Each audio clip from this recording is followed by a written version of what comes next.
Assalamualaikum warahmatullahi wabarakatuh. Salam sejahtera untuk kita semua. Pada kesempatan kali ini saya akan membahas tentang gambaran patologi anatomi dari neoplasma secara umum. Sebelum saya lanjutkan, jangan lupa untuk like, komen, dan subscribe channel ini. Dan pada kesempatan kali ini ada 10 pokok bahasan yang akan kami bahas tentang neoplasma ini. Di antaranya yaitu displasia, papiloma, adenoma, squamous cell carcinoma, adenokarsinoma, leiomioma, leiomyosarkom, pleomorphic adenoma, teratoma, dan metastasis pada kelenjar getah bening. Pertama, kita akan membahas tentang displasia. Ya, displasia ini banyak teori yang menyebutkan bahwa displasia merupakan suatu kondisi pra-kanker atau pre-cancer lesion, di mana ini merupakan satu kondisi perantara sebelum terjadinya kanker ganas. Displasia terjadi pada epitel, ya, baik itu bisa terjadi pada epitel squamous maupun epitel kolumner, sehingga semua jaringan yang memiliki epitel pelapis jenis squamous ataupun kolumner ataupun mungkin yang lainnya, eee, yang penting itu adalah epitel, maka dia bisa mengalami displasia. Sebenarnya displasia ini sendiri merupakan salah satu bentuk dari adaptasi seluler, tetapi yang patologis, sehingga dia mengarah ke arah pertumbuhan sel yang abnormal, sehingga jika didiamkan, tidak ditindaklanjuti, maka dia akan bisa segera berubah menjadi, kanker atau neoplasma ganas. Nah, displasia ini ada tingkatannya ya, ada yang displasia ringan, sedang, berat, atau low grade atau high grade, begitu. Dan kita ambil salah satu contohnya displasia pada epitel squamous di cervix uteri, lebih tepatnya di ectocervix uteri. Bisa juga displasia ini terjadi pada epitel squamous di ectocervix uteri, bisa juga terjadi pada epitel endocervix uteri yang mengalami metaplasia squamosa. Epitel squamous ini yang kemudian mengalami displasia. Ini adalah penampilan makroskopik dari organ atau, cervix uteri, porsio cervix uteri yang mengalami, displasia, di mana kita lihat, mukosanya menjadi lebih kemerahan ya, karena displasia ini awalnya, faktor penyebab utamanya adalah karena adanya jejas, terutama adalah jejasnya oleh karena radang yang terutama disebabkan oleh karena virus, human papilloma virus atau HPV ya. Di mana virus ini menyebabkan jejas pada epitel sehingga epitelnya akan mengalami, displasia dengan gambaran makroskopik, jaringannya lebih merah, kemerahan dan kadang, juga sedikit berbenjol-benjol seperti itu, ya. Nah, secara normalnya kalau kita lihat ectocervix uteri ini, merupakan jaringan dari bagian dari porsio cervix uteri yang dilapisi oleh epitel squamous kompleks, non keratin tentunya, dan ini adalah mukosanya, lapisan mukosanya yang dilapisi epitel squamous kompleks non keratin. Kemudian di sebelah bawah ini adalah lapisan submukosa, di mana lapisan mukosa dan submukosa dibatasi oleh membrana basalis yang pada keadaan normal ini masih utuh tentunya. Kalau kita lihat, kita perbesar lebih, lanjut, pada contoh slide ini, sudah menunjukkan bahwa epitel squamous-nya mengalami, displasia. Namun kita lihat di sini, yang pada kotak hijau ini, area 2/3 bagian atas dari epitel ini masih sel squamous-nya ini masih menunjukkan, bentuk dan susunan yang normal ya, di mana inti selnya masih kecil, kemudian sitoplasmanya masih cerah dan batas antar selnya juga masih, terlihat jelas. Selnya juga tidak bertumpuk-tumpuk, jadi, berjejer-jejer dengan rapi. Nah, ini menunjukkan epitel squamous-nya masih normal. Lalu jika epitel squamous ini mengalami displasia, Nah, pengertian displasia sendiri adalah di mana sel epitel atau sel yang mengalami displasia ini akan mengalami perubahan, berbagai perubahan, di antaranya adalah perubahan nukleus inti sel, di mana inti selnya akan mengalami, enlargement atau pembesaran, susunannya menjadi tidak teratur, batas selnya menjadi tidak tegas lagi, nukleus satu dengan tetangganya itu saling beroverlap, begitu, saling bertumpuk-tumpuk, ya. Selain nukleusnya membesar, kadang kromatinnya juga mulai menjadi lebih kasar dan kadang juga mulai disertai dengan adanya nukleolus atau anak inti yang mencolok atau prominen, ya. Dan dari jauh kelihatan bahwa sel nukleus ini akan, warnanya lebih gelap atau disebut sebagai hiperkromatik, ya. Nah, pada displasia ini terbagi menjadi 3 derajat, yaitu ada yang derajat ringan, sedang, berat pada contoh kasus di displasia pada epitel squamous. Di mana jika displasia ringan, maka epitel yang mengalami displasia ini masih terbatas pada sepertiga bagian bawah, dari epitel squamous. Sedangkan 2/3 atasnya masih, normal. Sedangkan jika displasia moderat, derajat moderat, maka sel yang mengalami displasia adalah sel, pada 2/3, bawah, sedangkan sepertiga atasnya normal, ya. Sedangkan jika sudah menjadi displasia berat, maka sel yang mengalami displasia sudah lebih dari 2/3, ketebalan epitel, ya. Bahkan sampai seluruh ketebalan epitel selnya sudah, displasia semuanya. Tetapi pada displasia, baik ringan sampai berat, itu membran basalis ini masih utuh, ya, tidak ada sel epitel yang menembus membrana basal sampai menuju ke submukosa. Jadi benar-benar submukosanya masih, normal dan bersih, tidak ada infiltrasi sel dari epitel dan membran basal masih relatif utuh. Nah, pada slide ini saya menampilkan pada kotak yang hijau ini, epitel pada kotak hijau ini mengalami displasia derajat yang ringan karena sepertiga bagian bawahnya ini kita lihat sel epitelnya sudah mengalami displasia dengan inti sel membesar, overlap, hiperkromatik, ya, batas sel tidak tegas, susunannya tidak teratur, ya. Sedangkan yang 2/3 bagian atas masih dalam batas normal epitelnya. Kalau kita lihat sisi sebelah sini yang, kotak kuning, ini sel epitelnya sudah mengalami displasia derajat, moderat, ya, di mana 2/3 lapisan ini dari bawah ke atas ini 2/3-nya, ini sudah mengalami displasia. Sedangkan sepertiga bagian atasnya, masih normal, ya. Sedangkan kalau pada yang sisi sebelah sini yang kotak merah, ini kita lihat sudah tidak ada lagi epitel yang dalam bentuk yang normal. Di mana kita lihat dari bawah sampai ujung atas ini semua sel epitelnya sudah mengalami displasia dengan inti selnya, bulat, besar, ya, membesar, ya, batas sel satu dengan lain tidak tegas, warnanya lebih gelap, ya, hiperkromatik, ya.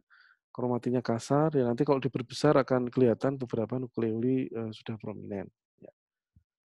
Kadang memang pada satu pasien bisa didapatkan, lebih dari satu jenis derajat displasia, ya. Pada kasus ini ada yang, ringan, ada yang sedang, ada yang berat, ya. Sehingga kalau kita menemukan seperti ini, maka diagnosis akhir dari, pasien ini kita ambil yang terberat, yaitu pasien ini sudah mengalami displasia yang berat, gitu. Nah, nama lain dari displasia berat pada, serviks uteri ini yaitu karsinoma in situ, ya. Nama lain dari displasia berat, beberapa textbook menyebutkan sinonimnya adalah, karsinoma in situ.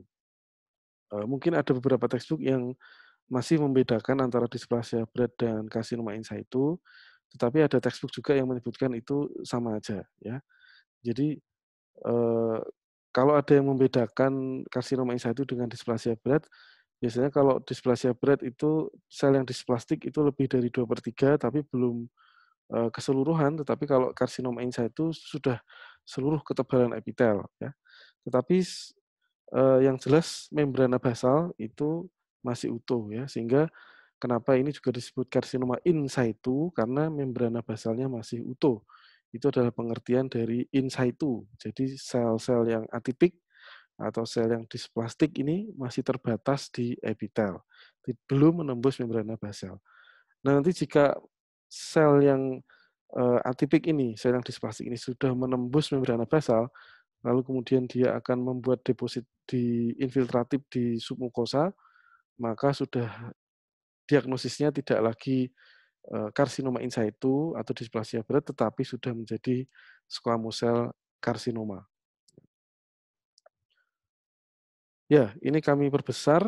Nah, ini kita akan membandingkan yang sisi sebelah kanan yang di kotak hijau. Ini kita lihat ya sisi ini adalah sel epitel yang squamous yang masih normal, di mana inti selnya masih kecil, bulat kecil dengan sitoplasma yang cerah. Batas selnya ini, membran selnya tegas ya. Di sini kita lihat batas sel satu dengan yang lain itu membran selnya tegas kelihatan dan tidak saling bertumpuk antar dua sel yang berdekatan. Nah, sedangkan kalau sisi yang sebelah sini yang sudah displasia, nah kita lihat inti selnya jauh lebih besar dibanding yang normal ya. Inti selnya membesar, kromatinnya kasar ya. Sebagian hiperkromatik warnanya gelap ya. Kemudian ini nukleusnya prominent ya, ada titik di dalam nukleus yang menandakan itu adalah nukleoli ya, nukleoli yang prominent yang kelihatan jelas. Selnya juga batas selnya tidak tegas antar satu sel dengan yang lain. Ya, tidak ada membran sel yang tegas memisahkan satu sel dengan yang lain seperti yang sebelah kanan atas ya. Dan ada sel-sel yang saling berdempet-dempetan, saling bertumpuk-tumpukan begitu ya.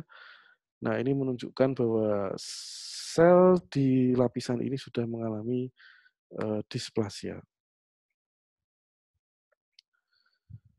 Baik, displasia jika masih ringan ya masih ada kesempatan untuk kemudian diterapi dan kemudian akan kembali menjadi normal. Tapi kalau sudah displasia berat agak agak sulit untuk kemudian bisa kembali ke normal. Jadi eh, itulah pentingnya bagi pasien atau mungkin bagi teman-teman untuk melakukan screening pada kalau kita berbicara service uteri berarti pada service uterinya untuk mengetahui apakah selnya ini sudah mengalami displasia atau belum ya.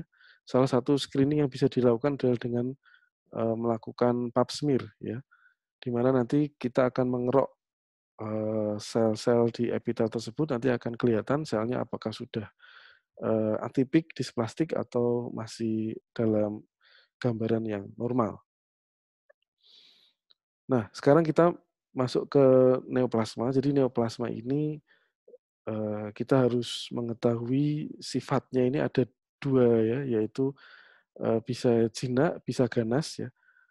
Sebenarnya ada lagi yang borderline, tetapi nanti tidak kita bahas terlalu banyak. Jadi ada yang jinak, ada yang ganas ya. Kemudian ada yang berasal dari epitelial, ada yang berasal dari mesenkim ya. Kemudian ada yang berasal dari satu klon sel ya, dan ada yang campuran dari lebih dari satu koloni sel. Ini ada neoplasma primer dan ada neoplasma yang sekunder.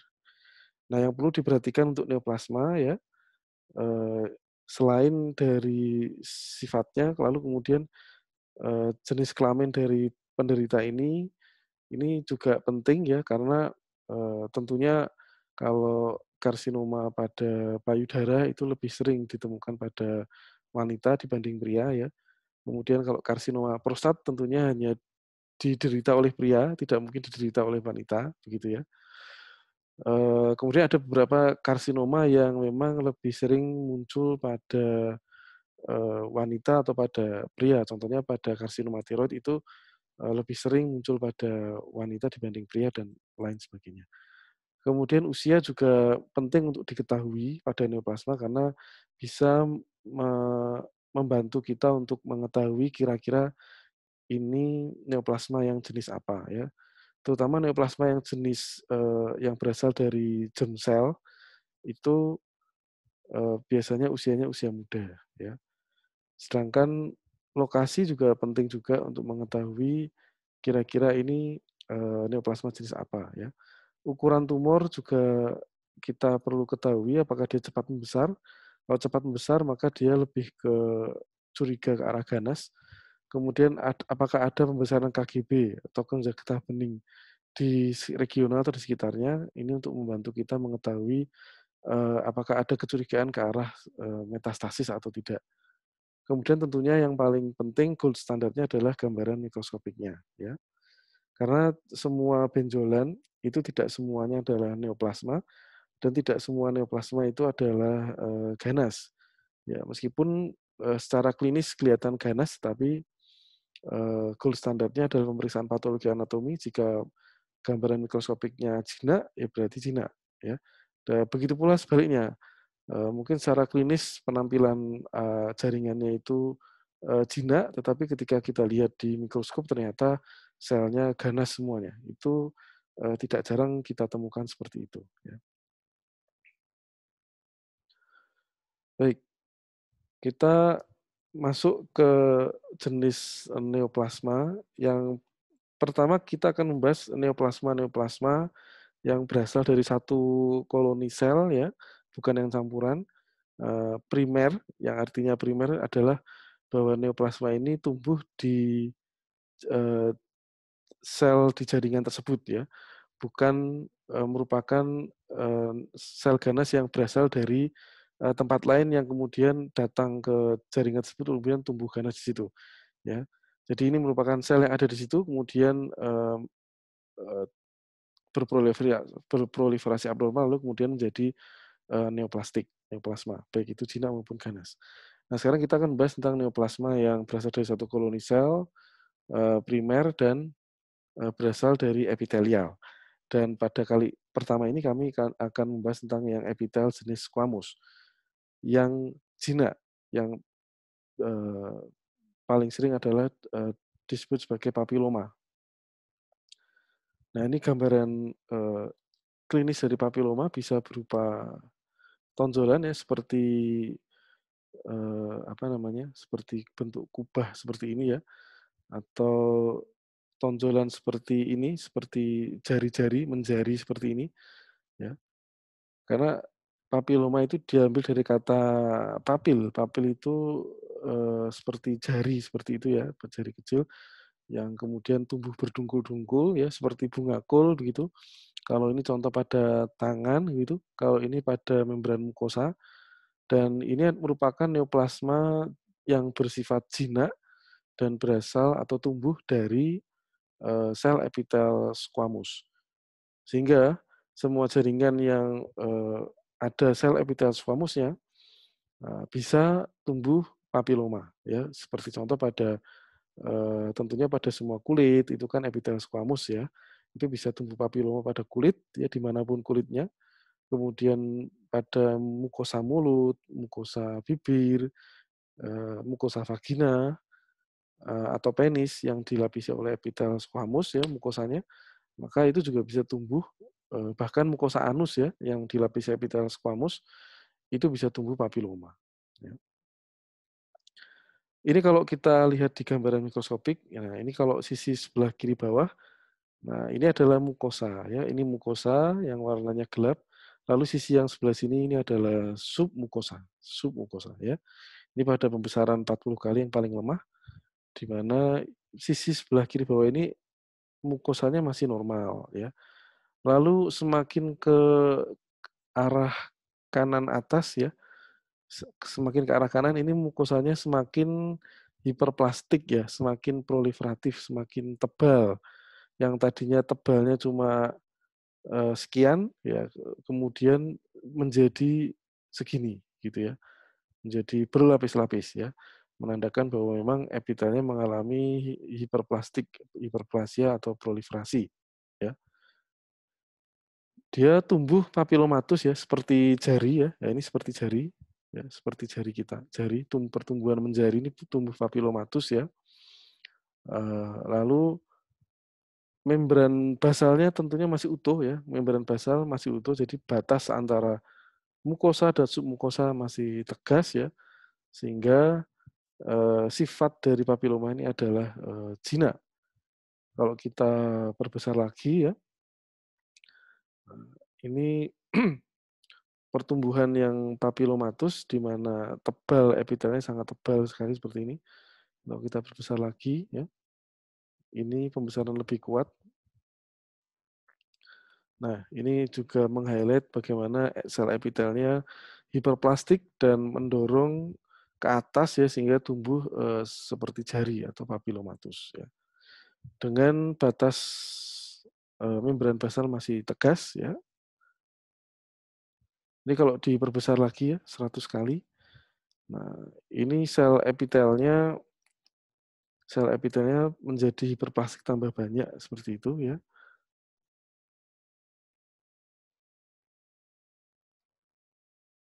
Ya, baik. Berikutnya adalah adenoma. Adenoma ini adalah neoplasma jinak yang tumbuh atau berasal dari epitel, kolumner atau epitel kelenjar. Sehingga semua jaringan yang memiliki mukosa epitel kolumner ya, baik itu selapis non goblet atau bergoblet, itu jika tumbuh hiperplastik maka, dan kemudian mengalami displasia, maka ini disebut sebagai adenoma ya. Nah, ini contoh, gambaran makroskopik ya dari, massa tumor dari adenoma ini ya, di mana, eee, tumbuh menonjol ke dalam lumen seperti ini. Nah, ini kalau kemudian kita lihat di, eee, mikroskop ya, kita lihat bahwa epitel kelenjarnya tumbuh hiperplastik ya, jumlah kelenjarnya tambah banyak ya, ini kelenjar-kelenjarnya mukosa, ini mukosa kelenjarnya. Nah, di mana mukosa dari epitel kolumner ini pada usus ya, ini contoh pada usus atau pada kolon. Itu dilapisi epitel kolumner selapis bergoblet. Kita lihat contoh pada kelenjar ini epitel kolumner di mana inti selnya berderet-deret di tepi, lalu sitoplasmanya, eee, ada mengandung goblet, begitu ya. Lalu kita melihat di sini selain tumbuh hiperplastik kelenjarnya, ada juga kelenjar yang mengalami displasia. Kita bisa lihat bahwa di sisi sebelah sini ya, ini kelenjarnya masih penuh dengan goblet ya, masih bergoblet semuanya mengelilingi kelenjar. Tetapi yang sisi sebelah sini, sebelah atas ini, nah ini ya, sebelah sini. Ini kita lihat kelenjarnya sudah tidak lagi bergoblet, tidak mengandung goblet. Inilah yang disebut sebagai, kelenjar ini mengalami displasia ya. Jadi agak berbeda dengan yang squamous tadi ya. Kalau pada kelenjar atau pada epitel kolumner, displasia pada epitel kolumner ditandai dengan gobletnya itu menghilang, lalu inti selnya jadi berlapis-lapis, tidak lagi selapis di tepi, tetapi kemudian berlapis-lapis seperti ini sampai naik menuju ke mendekati lumen ya. Harusnya kan seperti ini, di mana inti selnya ada di tepi luar. Di dekat lumen cuma goblet aja. Tapi yang di sini kita lihat inti selnya sampai naik sampai ke ujung atas di sini. Nah, ini menandakan dia sudah mengalami displasia. Ini sangat kontras, sisi sebelah ini dalam satu kelenjar, sisi sebelah sini masih normal, tapi sebelah sampingnya lagi sudah displastik ya. Sebelah sini juga displastik, ini juga displastik, apalagi yang sini ya. Ini juga sama displastik ya, gobletnya hilang, inti selnya berlapis-lapis. Ini pembesaran lebih kuat ya, kita lihat ini epitel yang masih normal ya, di mana inti selnya di tepi luar, kemudian banyak mengandung goblet ya di sisi luminal ya. Sedangkan yang sisi sebelah sini ya, sebelah kiri dan sebelah kanan ini sudah mengalami displasia, gobletnya hilang, nukleusnya proliferatif sampai naik menuju ke sisi luminal ya dari kelenjar ini. Ini mengalami displasia. Sehingga diagnosis dari penyakit ini adalah adenoma ya, karena adenoma ini ditandai dengan adanya proliferasi epitel kelenjar atau epitel kolumner ini disertai dengan adanya, displasia pada kelenjar ini. Ini pada sisi yang kelenjar yang lain, ini menunjukkan epitel yang sudah mengalami displasia. Tetapi sekali lagi ini masih, membran basal ini masih utuh ya. Kita lihat ini batas membran basal ya. Kalau kita kembali ke sini, ya ini batas membran basal ini masih utuh. Ini juga batas membran basal masih utuh. Kita kembali lagi di sini, ini membran basal masih utuh ya. Batas satu kelenjar dengan kelenjar yang lain ini batasnya masih masih ada, batas-batasnya ini masih jelas ya. Berikut pula dengan yang ini juga sama, ini batas kelenjar satu dengan yang lain ini masih tegas batasnya ya, sehingga diagnosis dari penyakit ini masih adenoma, artinya dia belum ganas karena selnya belum menembus membrana basalis. Nanti jika sel ini kemudian menembus membrana basal, lalu kemudian terjadi fusi atau penggabungan antara dua kelenjar yang berdekatan menjadi satu, ya bahkan beberapa kelenjar jadi satu, bahkan mungkin lumen kelenjarnya jadi hilang, jadi strukturnya solid, maka diagnosisnya akan naik kelas menjadi adenokarsinoma.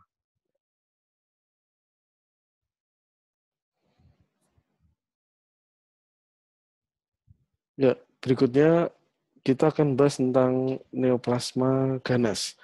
Kalau yang tadi kita bahas ada neoplasma jinak yang berasal dari epitel, ya, ada papiloma dan adenoma. Sekarang kita akan bahas tentang neoplasma yang berasal dari epitel dan bersifat ganas. Semua keganasan berasal dari epitel, terminologi penamaannya adalah di belakangnya adalah ada kata karsinoma. Jadi kalau ada kata karsinoma ini berarti adalah suatu neoplasma ganas yang berasal dari epitel atau parenkim. Nah, sekarang kita akan memberikan salah satu contohnya yaitu squamous cell carcinoma. Ini adalah neoplasma ganas yang berasal dari epitel squamous ya, sama seperti namanya yaitu squamous cell carcinoma. Kalau neoplasma jinak dari squamous tadi kita sebutkan adalah papiloma. Sedangkan kalau ganas ini nanti adalah squamous cell carcinoma. Kita akan memberikan contoh adalah squamous cell carcinoma yang terjadi pada cervix uteri. Kalau tadi kita sudah jelaskan tentang lesi perang kanker dari squamous cell carcinoma yaitu displasia, di mana displasia ada ringan, sedang, berat ya. Kemudian nama lain displasia berat adalah karsinoma in situ. Nah, jika karsinoma in situ kemudian sel atipiknya sudah menembus membrana basal, maka disebut sebagai squamous cell carcinoma. Dan ini adalah salah satu contoh makroskopik ya dari pasien squamous cell carcinoma cervix uteri yang dilakukan pengangkatan total abdominal hysterektomi, di mana ini adalah massa tumor di cervix uterinya ya. Ini juga. Kemudian ini adalah corpus uteri, ini cavum endometrium di sini, lalu di sini adalah ovarium dan tuba kanan dan ini ovarium dan tuba kiri. Dan ini kita fokus di sini adalah massa tumor di cervix uterinya. Ini kalau kita lihat di mikroskop, nah kita lihat bahwa di submukosa ini sudah dipenuhi dengan pulau-pulau sel ganas atau pulau-pulau infiltrasi sel ganas yang berasal dari epitel squamous ya. Jadi tentunya kenapa bisa ada infiltrat sel ganas di submukosa ini karena adanya membran basal yang ditembus sehingga sel ganas yang tadinya terbatas di epitel lalu kemudian masuk infiltrasi ke submukosa dan kemudian membentuk suatu koloni yang membentuk suatu gambaran seperti nested, sangkar-sangkar, sarang-sarang atau pulau-pulau sel ganas. Nah, pulau-pulau sel ganas ini kalau kita lihat itu sebagian itu mengandung suatu massa berwarna merah ini yang disebut sebagai keratin pearl. Nah, ini salah satu ya tidak semuanya ya, salah satu ciri khas dari squamous cell carcinoma ya, karena kita tahu nanti dalam teori squamous cell carcinoma itu ada dua subtipe yaitu keratinizing dan non keratinizing.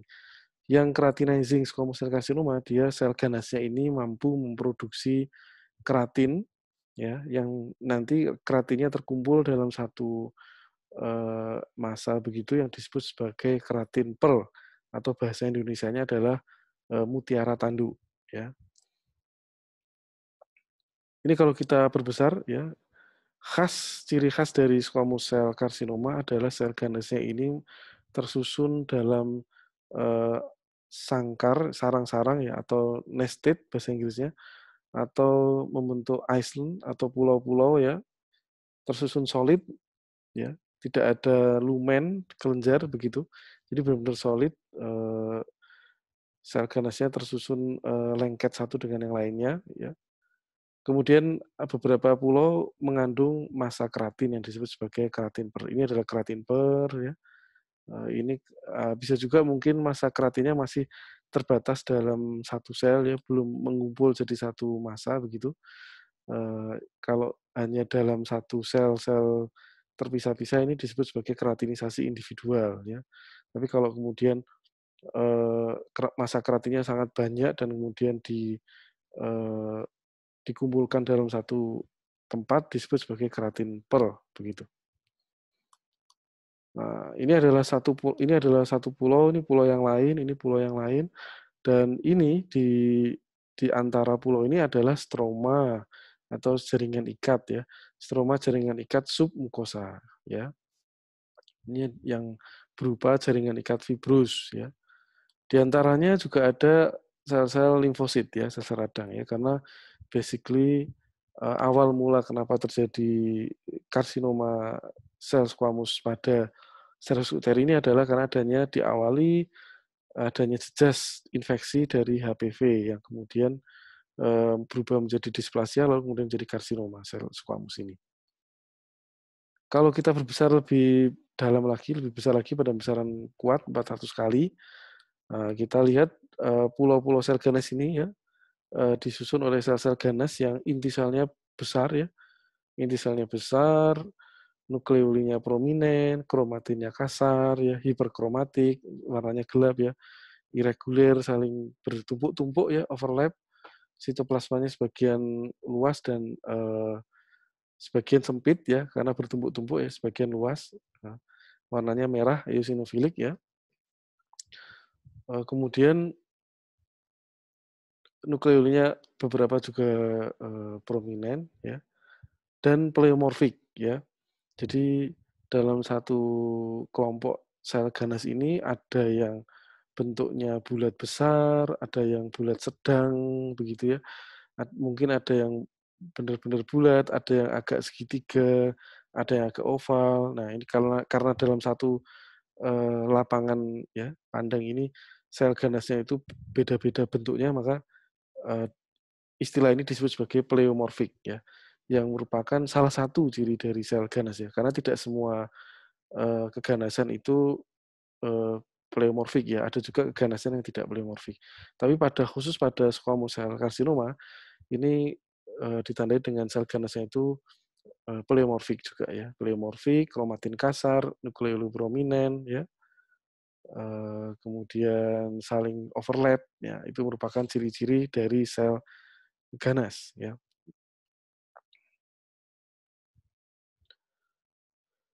Baik, lalu kita berikan contoh yang lain lagi yaitu adenokarsinoma. Ya, ini merupakan neoplasma ganas yang berasal dari epitel kolumner ya. Kalau jinaknya tadi adenoma, kalau ganas adenokarsinoma ya. Sama seperti keganasan di squamous tadi bahwa semua karsinoma biasanya sel-sel ganasnya ini menunjukkan sel dengan nukleus yang ukurannya membesar ya, enlargement dengan rasio nuklei dan sitoplasma yang tinggi, kemudian anak inti prominent, kromatin kasar, pleomorfik, hiperkromatik ya, kadang ditemukan mitosis ya. Itu merupakan ciri-ciri dari sel ganas. Sedangkan kalau masih jinak, misalnya pada papiloma atau adenoma tadi, sel-selnya masih tipikalnya masih menyerupai nukleus dari sel normal, di mana selnya masih kecil, ukurannya tidak pleomorfik, tidak membesar ya, kromatinya juga masih halus ya. Jadi kalau teman-teman, rewind ke belakang di papiloma atau di adenoma, itu kita akan melihat bahwa nukleusnya ini masih kecil, masih tipikal normal ya, meskipun dia sudah agak, eee, tambah banyak ya, proliferatif, naik-naik sampai ke lumen gitu ya. Tetapi tipikal nukleusnya masih dalam batas, hampir mirip dengan nukleus yang normal ya. Nah, pada adenokarsinoma ini contoh pada kolon di mana ini masa tumornya ya, ini bisa menonjol masuk ke dalam lumen seperti ini ya. Lalu kalau dilakukan biopsi gitu ya, pengambilan spesimen untuk menentukan diagnosis pastinya, kita lihat, mungkin ada beberapa area tempat yang epitelnya ini masih tipikali masih normal ya, ini epitelnya masih normal, tapi pada beberapa bagian ada tampak, eee, kelompok-kelompok epitel yang sudah ganas ya. Contoh pada area yang sebelah bawah. Ini yang masih kolon yang masih normal, di mana epitelnya selapis ya, kemudian bergoblet ya. Nah, kalau dia sudah menjadi ganas, kita akan saksikan pada yang sisi sebelah kiri ya. Kalau yang sisi pada tengah ini masih typically masih normal ya. Tapi kalau yang sebelah kiri ini sudah ganas. Kita bisa lihat dengan kontras dengan jelas perbedaannya antara yang jinak atau yang masih normal ini yang tengah, sedangkan yang sisi sebelah kiri dan sisi sebelah kanan ini yang sudah ganas. Ini sudah tidak lagi adenoma lagi. Kalau adenoma batas kelenjar satu dengan yang lain masih jelas, tapi kalau yang ini batas kelenjar satu dan lain sudah bergabung jadi satu, sudah berfusi, sudah membentuk pola kelenjar yang bergabung begitu ya. Kita lihat mungkin yang sisi sebelah sini ini masih adenoma ya mungkin ya, karena gobletnya berkurang sisi sebelah sini. Tapi kan batas selnya masih membran basal masih kelihatan. Nah, tapi kalau yang sebelah sini, ini membran basal sudah nggak jelas ya. Nah, sudah ada area sel ganas yang bentuk area solid. Ini apalagi di sini area solid ya. Nah, tapi lumen-lumen kelenjarnya ini masih ada. Ini lumen kelenjar sel ganas masih ada ya. Ini apalagi ini lumen kelenjar satu dengan yang lain batas selnya nggak jelas, batas membran basal nggak jelas. Sehingga ini sudah ganas ya, tidak lagi adenoma. Ini juga kita sulit sekali mengidentifikasi mana batas kelenjar satu dengan yang lain. Sisi sebelah sini jelas kabur ya, batas kelenjarnya kabur antara satu dengan yang lain, sudah berfusi ya. Nah, ini membentuk pola solid, nah, makanya ini sudah adenokarsinoma. Kalau kita berbesar lebih kuat, maka tipikal nukleus dari sel ganas ini menunjukkan perangai yang ganas ya. Kita lihat pleomorfik ya, hiperkromatik, gelap ya, kromatinnya kasar ya, beberapa nukleolinya prominent ya, seperti ini. Kemudian nah di sini kita temukan ada mitosis yang abnormal. Ini juga menunjukkan salah satu ciri sel ganas ya, selain nukleus yang membesar, pleomorfik, hiperkromatit, berkromatin kasar, nukleoli prominent juga bisa ditemukan adanya mitosis yang abnormal ya. Ini kita lihat lumen kelenjarnya masih ada, tetapi batas kelenjar satu dengan yang sisi sebelah sini nggak jelas. Bahkan yang sisi sebelah sini sudah solid. Nah, makanya ini tentunya membran basal sudah nggak jelas lagi, sehingga ini sudah ganas, yaitu adenokarsinoma. Ini pada sisi yang lain dari preparat ini, menunjukkan bahwa batas kelenjar satu dengan yang lain ini sudah nggak jelas lagi, kita nggak bisa lihat lagi membran basal. Mungkin yang sebelah sini masih ada membran basal, tapi yang sebelah sini sudah nggak ada lagi, maka ini sudah ganas ya.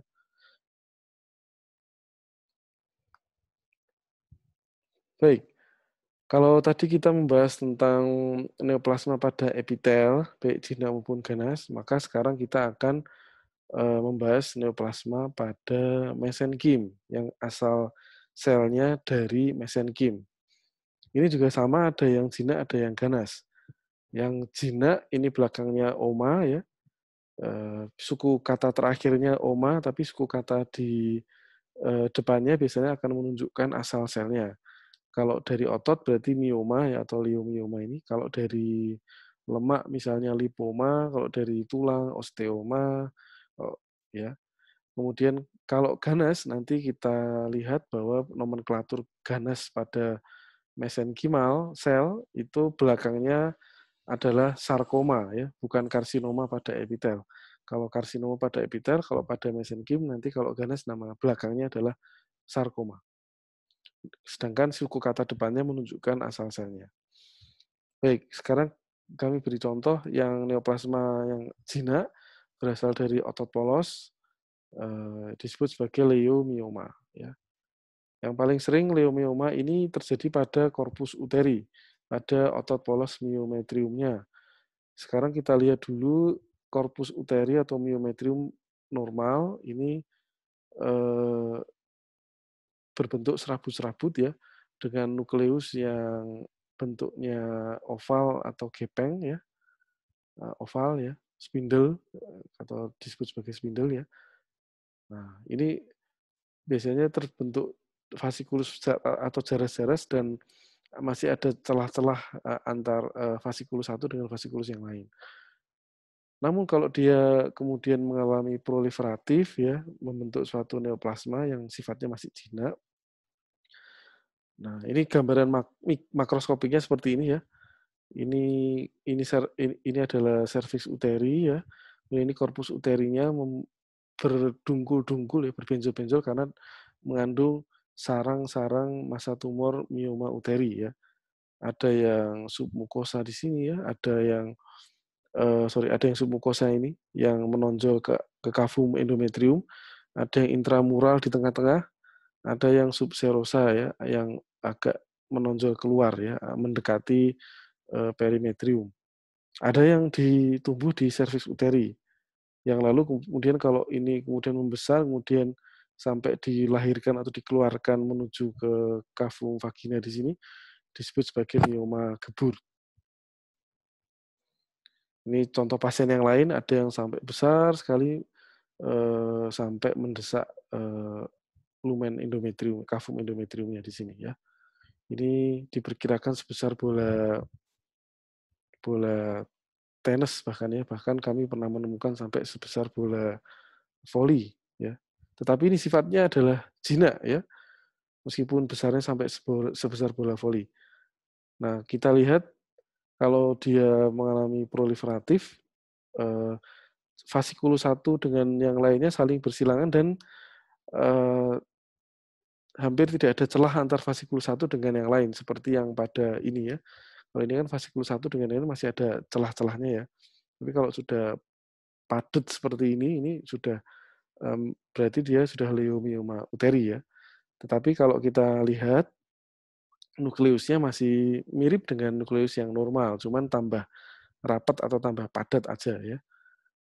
Jadi nukleusnya masih kecil-kecil ya, seperti ulat ya, seperti ya gepeng seperti ini ya, spindle oval ya. Nah, ciri khas dari nukleus dari mesenkimal atau dari sel otot ini memang eh, spindle ya, tidak bulat ya, spindle atau oval, dan biasanya tersusun jaras-jaras ya, tersusun dalam jaras-jaras, saling bersilangan. Ada yang ke arah sini, ada yang ke arah sini, dan ada yang mengarah ke depan begitu ya. Nah, itu leiomioma uteri.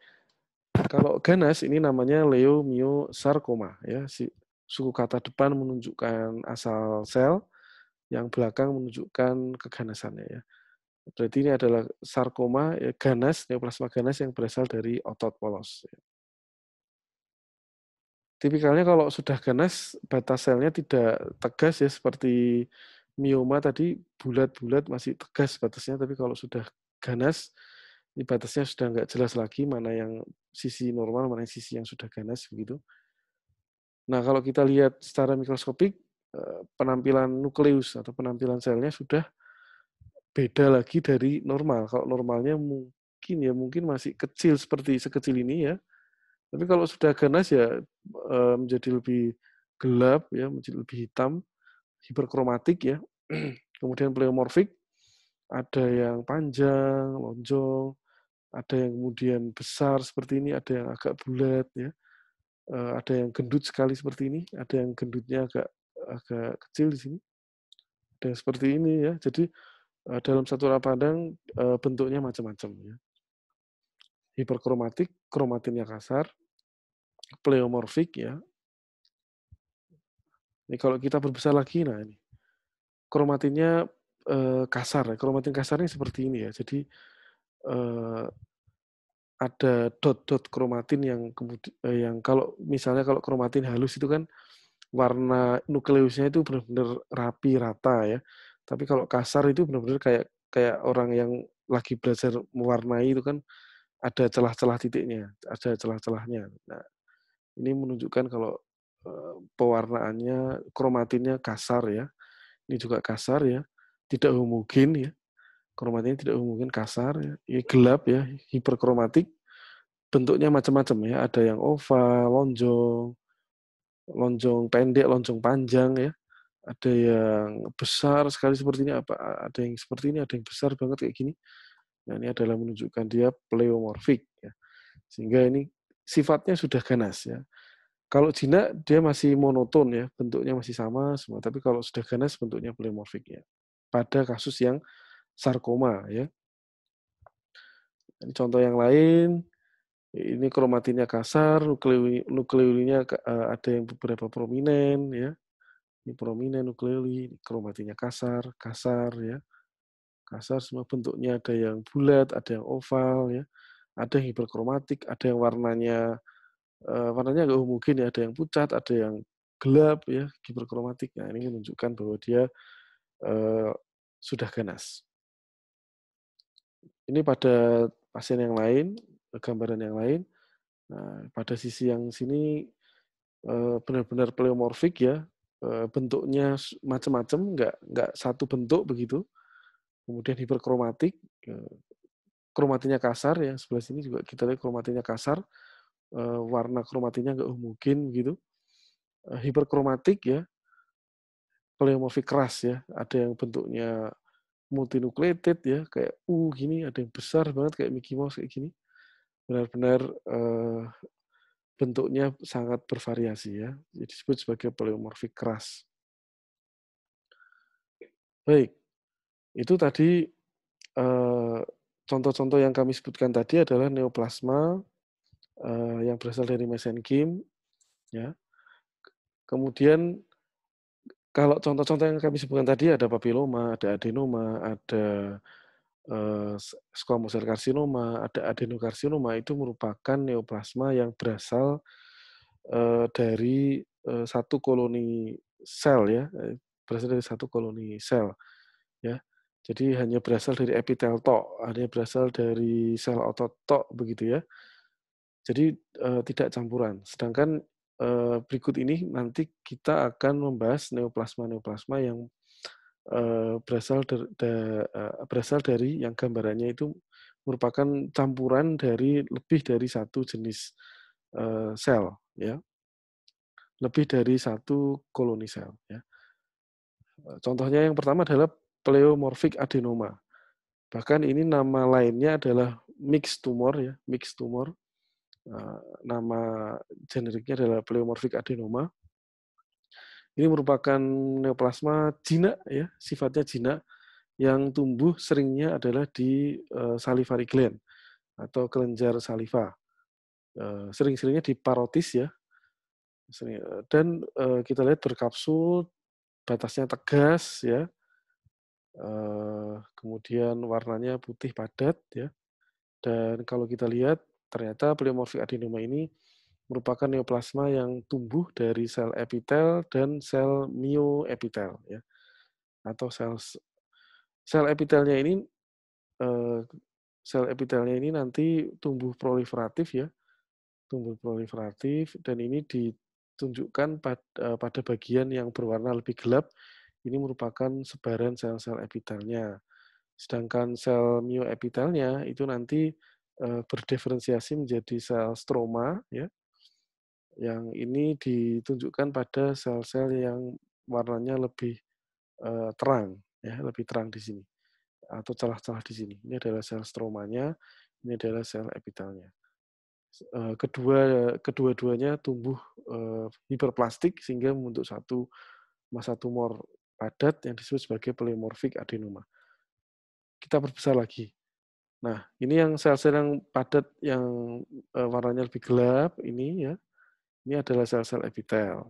Sedangkan yang di luar-luar di sini yang bentuknya spindle ini, gepeng, warnanya lebih terang, ini di sela-sela epitel ini adalah sel stroma, ya, sel stroma.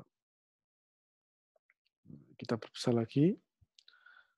Ini adalah sel epitelnya yang gelap, kemudian di luarnya adalah sel stroma. Pada beberapa kasus sel stromanya ini berdegenerasi miksoid sehingga membentuk stroma jaringan fibromiksoid, ya, yang warnanya biasanya lebih kebiruan. Ini kalau kita berbesar ini adalah area epitel yang sel-selnya ukurannya monoton, ya, bentuknya monoton maksudnya bulat semua begitu. Kemudian kromatinya relatif lebih halus, ya. Kemudian sisi sebelah luar di sini adalah yang sisi stroma, ya. Ini adalah stroma, jaringan ikat fibrus atau fibromiksoid. Ini adalah jaringan ikat fibrus. Kemudian di sini adalah sel epitel. Jadi ada sel epitel dan sel stroma yang merupakan diferensiasi dari sel mioepitel. Dan ini merupakan eh, gambaran mikroskopik khas dari pleomorphic adenoma. Dan sifatnya adalah jinak. Ini gambaran yang lain. Sel epitelnya ini bentuknya monoton, ya, monoton bulat-bulat-bulat semua, ya. Ukurannya hampir sama begitu, tidak pleomorfik seperti yang di keganasan tadi, ya. Kromatinya relatif lebih halus, ya. Kemudian masih ada celah-celah lumennya, ya, celah lumen, ya, seperti itu. Yang diantaranya ini adalah sel-sel stroma. Baik, berikutnya adalah kita beri contoh adalah teratoma. Nah, ini adalah eh, bukan keganasan, ya. Ini adalah neoplasma yang berasal dari germ cell. Berasal dari germ cell, lalu germ cell ini kemudian berdiferensiasi menjadi layer-layer, yaitu ada ectodermal layer, ada mesodermal layer, dan ada endodermal layer, yang masing-masing dari ektodermal, endodermal, dan mesodermal ini kemudian akan membentuk berdiferensiasi menjadi sel dewasa. Ya, kita tahu bahwa kalau ektoderm nanti bisa menjadi kulit, bisa menjadi apnexa kulit, folikel rambut, kelenjar sebasea mungkin, ya, atau gigi, ya. Kalau mesodermal nanti bisa menjadi jaringan lemak, jaringan otot. Kalau endoderm bisa menjadi struktur kelenjar, ya. Nah, pada teratoma ini nanti sebenarnya ada dua jenis, ya, ada yang teratoma matur, ada teratoma imatur. Kalau teratoma matur itu nanti dalam satu massa tumor itu nanti mengandung sel-sel germ sel yang sudah berdiferensiasi menjadi sel matur. Dan biasanya sel matur yang terbentuk itu berasal dari lebih dari satu germinal layer. Jadi ada ektodermnya, ada misalnya mesodermnya. Dari ektoderm mungkin dia sering-seringnya paling sering adalah dia berdiferensiasi menjadi epidermis, ya.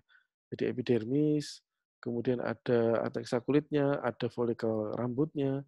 Kemudian kalau yang dari mesodermnya bisa berubah menjadi sel jaringan lemak, jaringan otot, mungkin menjadi tulang atau menjadi gigi, ya. Nah, itu pada teratoma yang matur. Dan teratoma yang matur ini sifatnya jinak. Sedangkan teratoma yang imatur ini sifatnya adalah ganas karena pada teratoma imatur germ sel yang berdiferensiasi ini masih dalam bentuk imatur. Itu masih imatur ektoderm, imatur mesoderm, ya, belum menjadi sel dewasa. Tetapi yang kami contohkan pada kesempatan kali ini adalah kita akan menunjukkan teratoma yang matur, yang sifatnya masih jinak. Karena berasal dari germ cell, maka teratoma ini munculnya adalah kalau pada perempuan yaitu di ovarium, kalau pada laki-laki di sering-seringnya ada di testis ya. Contoh ini pada ovarium ya, biasanya ovariumnya akan membesar ya, bisa sebesar bola tenis bahkan bola voli kita pernah menemukan ya, besar besar banget. Tetapi kalau kita belah, kita lihat sisi dalam dari ovarium tersebut ternyata ada ruangan kista yang kemudian ada massa keratin, lalu kemudian ada rambut, ini rambut ya, ada rambut-rambutnya ya, ada giginya, ada tulangnya, begitu ya.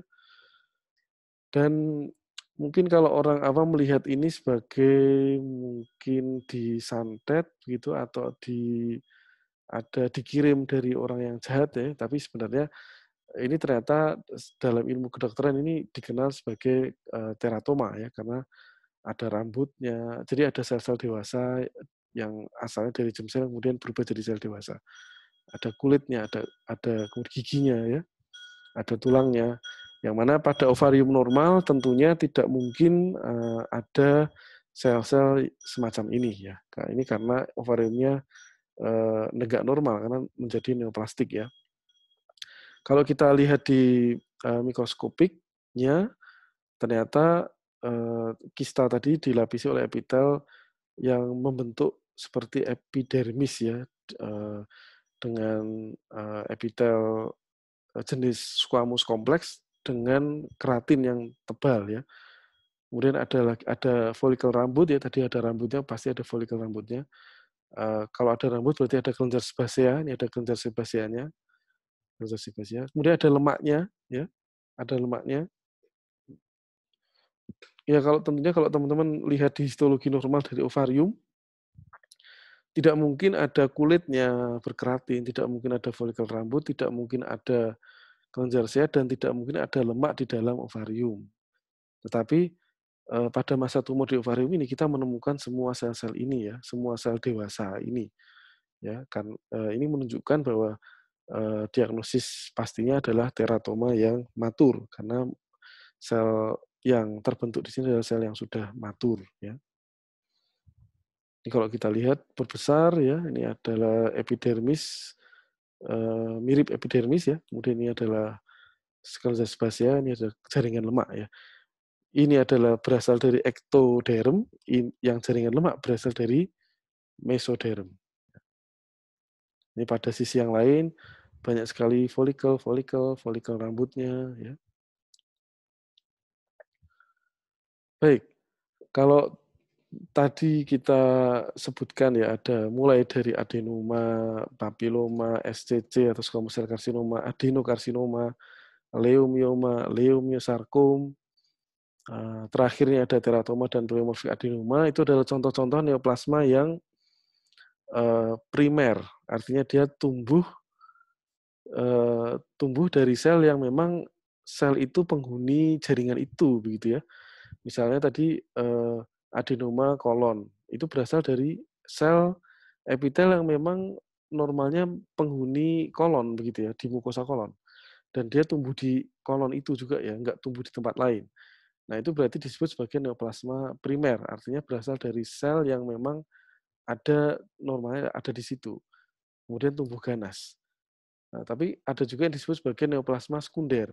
Itu artinya organnya membesar, kemudian kita lihat di mikroskop ternyata organ yang membesar itu kenapa dia membesar itu karena adanya infiltrasi sel ganas dari tempat lain.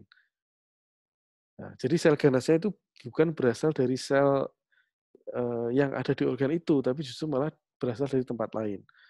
Ya, yang contoh yang paling sering adalah metastasis pada kelenjar getah bening, atau contoh yang lain lagi metastasis pada paru-paru ya. Misalnya karsinomanya itu di prostat begitu, tetapi di paru-parunya ternyata ada anak sebarnya di paru-paru ya.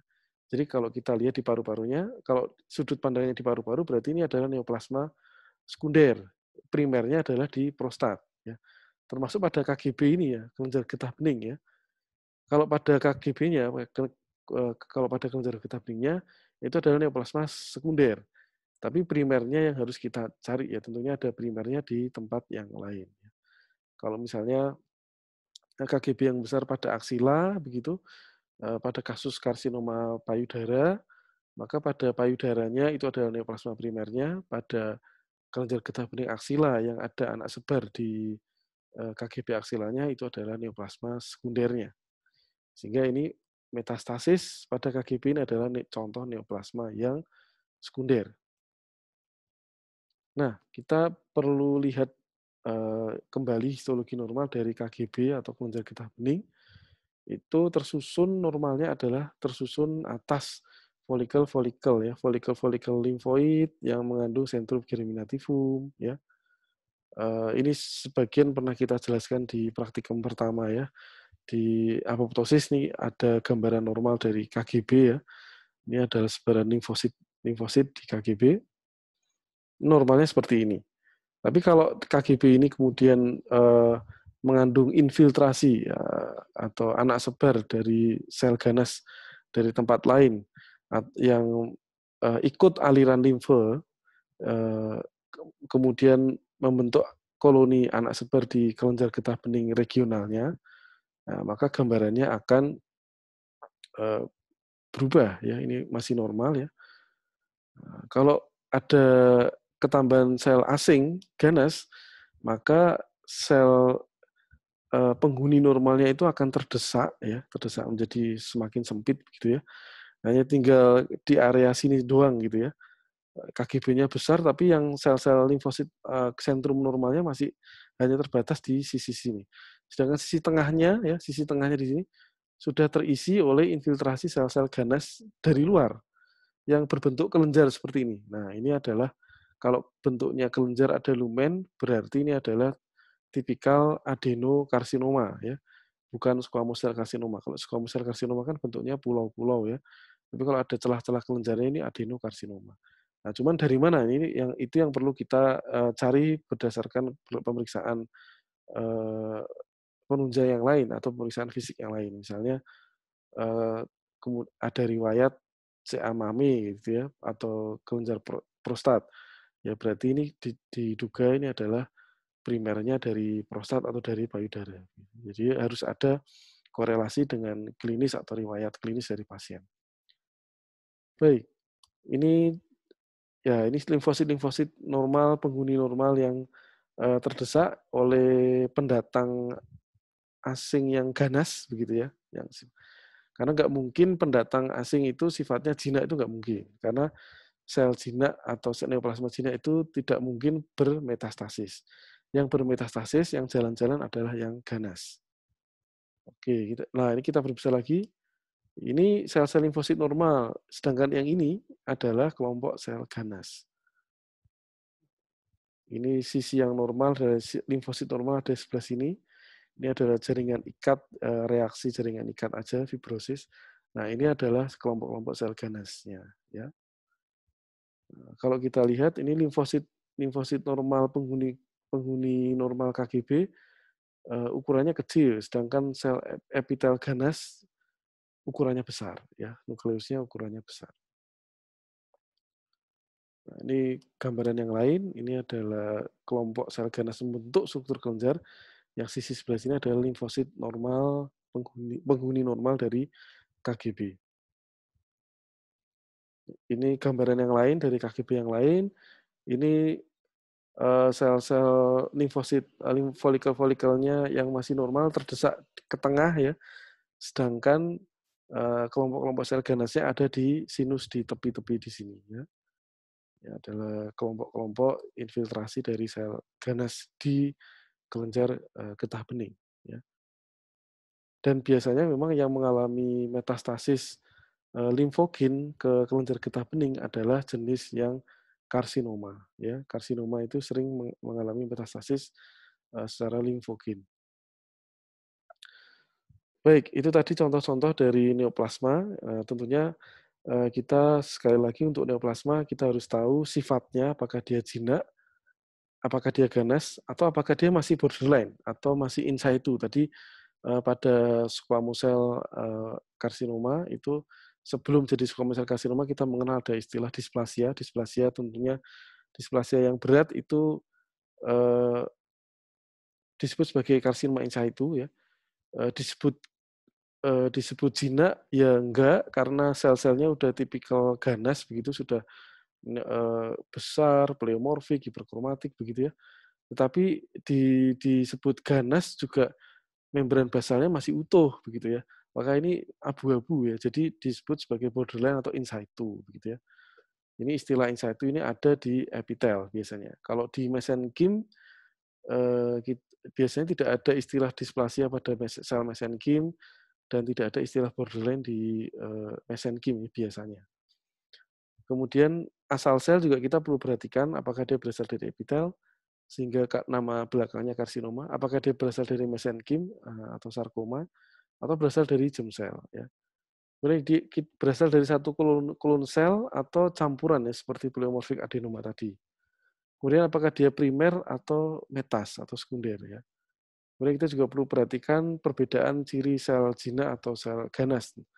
Ya tentunya kalau sel jinak, sel nukleusnya ini masih mirip dengan, sel asalnya, sel aslinya ya, kecuali kalau dia sudah displasia atau, apalagi kalau sudah ganas, itu selnya sudah, mulai aneh, sudah mulai atipik ya, mulai membesar, rasio inti sitoplasma tinggi ya, pleomorfik, hiperkromatik, berkromatin kasar, nukleoli prominent, disertai dengan mitosis abnormal ya. Dan dari semua itu tentunya untuk mendiagnosis suatu benjolan, apakah dia neoplasma, lalu kemudian kalau neoplasma apakah dia jinak atau masih in situ atau sudah ganas, kemudian jenisnya apa, apakah dia primer atau sekunder ya. Ya tentunya, jenis-jenis ini akan sangat mempengaruhi terapi ya. Beda banget terapi antara karsinoma dan sarkoma apalagi germ cell ya. Sehingga, diagnosis pasti harus tegak ya, sampai ke sifat dan asal selnya dari mana, dan pemeriksaan gold standarnya adalah dengan pemeriksaan, patologi anatomi yang histopatologi, ya. Baik demikian, penjelasan singkat kami tentang, gambaran umum patologi anatomi dari neoplasma secara sekilas ya. Terima kasih atas perhatiannya, jika ada yang kurang jelas mungkin bisa dituliskan di kolom komentar, nanti akan kami, jawab dan akan kami, tanggapi. Baik, terima kasih. Assalamualaikum warahmatullahi wabarakatuh.